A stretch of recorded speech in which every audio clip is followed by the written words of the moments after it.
പ്രതിപക്ഷ എംഎൽഎ ശാരീരികമായി അധിക്ഷേപിച്ച പരാമർശത്തിൽ ഉറച്ച് മുഖ്യമന്ത്രി പിണറായി വിജയൻ. പിണറായി തെറ്റുതിരുത്താത്തതുകൊണ്ട് വിഷയത്തിൽ എന്ത് നിലപാട് പറയണമെന്നറിയാതെ നട്ടം തിരിയുകയാണ് മന്ത്രിമാർ അടക്കമുള്ള മറ്റ് ഇടതു നേതാക്കൾ.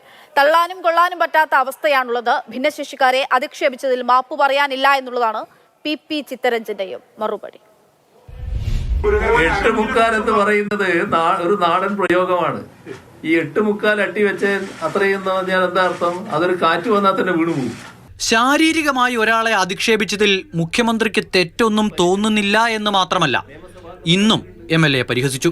അപ്പൊ വേണ്ടത്ര ആരോഗ്യമില്ലാത്ത ഒരാളടക്കം ആക്രമിക്കാൻ പോവുകയാണ്. ഇതാണ് ഞാൻ പറഞ്ഞതിന്റെ പൊരുൾ. പിന്നെ ചെയ്യുന്നത് ഒരാള് ആരോഗ്യം തീരെ ഇല്ലാത്ത ഒരാളാണ്.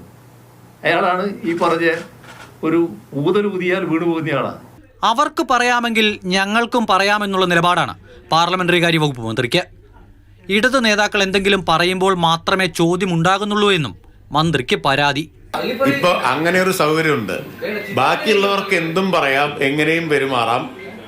അതിനുള്ള സ്വാതന്ത്ര്യം അനുവദിച്ചു കൊടുത്താൽ പിന്നെ പ്രശ്നമില്ല. പിന്നെ ഇടതുപക്ഷത്തെ മാത്രം ഓഡിറ്റ് ചെയ്തുകൊണ്ടിരുന്നാൽ മതി. TP രാമകൃഷ്ണൻ വീണിടത്ത് കിടന്ന ഉരുളലോടുരുളൽ.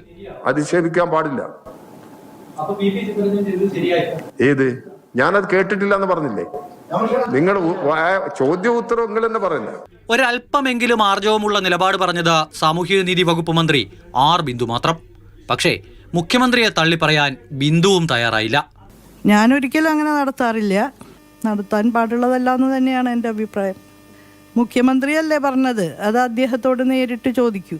ഞാൻ MLAയോട് ആ വിഷയം സംസാരിച്ചു. ഭിന്നശേഷിക്കാർക്ക് അതിനെ മുൻനിർത്തി ഉണ്ടായിട്ടുള്ള പ്രയാസത്തിൽ ഖേദം രേഖപ്പെടുത്തുന്നു എന്ന തരത്തിലുള്ള ഒരു പത്രക്കുറിപ്പ് അദ്ദേഹം തയ്യാറാക്കി നൽകാമെന്ന് പറഞ്ഞിരുന്നു. ചിത്തരഞ്ജൻ നടത്തിയത് മോശം പരാമർശമാണെന്ന് മന്ത്രി R ബിന്ദുവിന് മനസ്സിലായിട്ടും ചിത്തരഞ്ജന് ഇപ്പോഴും നേരം വെളുത്തിട്ടില്ല. ഞാനങ്ങനെ എന്തെങ്കിലും ചെയ്തെങ്കിൽ മാത്രം മാപ്പ് പറഞ്ഞാൽ മതിയല്ലോ. അപ്പോൾ ഞാനൊരു നാടൻ ഉപമ പോലെ ഒരു പദം അങ്ങ് ഉപയോഗിച്ചെന്ന് മാത്രമേ ഉള്ളൂ. അതിൽ വേറെ വ്യംഗ്യാർത്ഥമൊന്നും ഞാൻ കണ്ടിട്ടുമില്ല, അങ്ങനെ ഞാൻ ചിന്തിച്ചിട്ടുമില്ല. ഇനി വലിയ പുരോഗമനം പറയുന്ന മറ്റൊരു നേതാവിന്റെ പ്രതികരണം കൂടി കാണാം. കടയുദ്ഘാടനങ്ങൾക്ക് എത്തുന്ന സിനിമാ താരങ്ങളുടെ തുണിയുടെ അളവെടുക്കുകയാണ് MLA. പക്ഷെ നിർഭാഗ്യവശാൽ നമ്മുടെ സമൂഹത്തിൽ സിനിമാക്കാരോട് ഒരുതരം ഭ്രാന്താണ്. എന്തിനാണെന്ന് എനിക്ക് മനസ്സിലാവുന്നില്ല.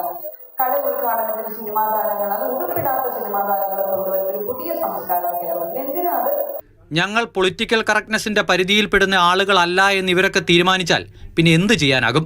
നാഴികയ്ക്ക് 40 വട്ടം നവോത്ഥാനം എന്ന് പറയുകയും നവോത്ഥാനം അതിൽ തീർക്കുകയും ചെയ്തതുകൊണ്ട് മാത്രം നാട്ടിൽ നവോത്ഥാനം വരില്ല. അതിന് ഇക്കൂട്ടർ കൂടി തീരുമാനിക്കണം. അമൽ തേനപ്പറമ്പിൽ, മാതൃഭൂമി ന്യൂസ്, തിരുവനന്തപുരം.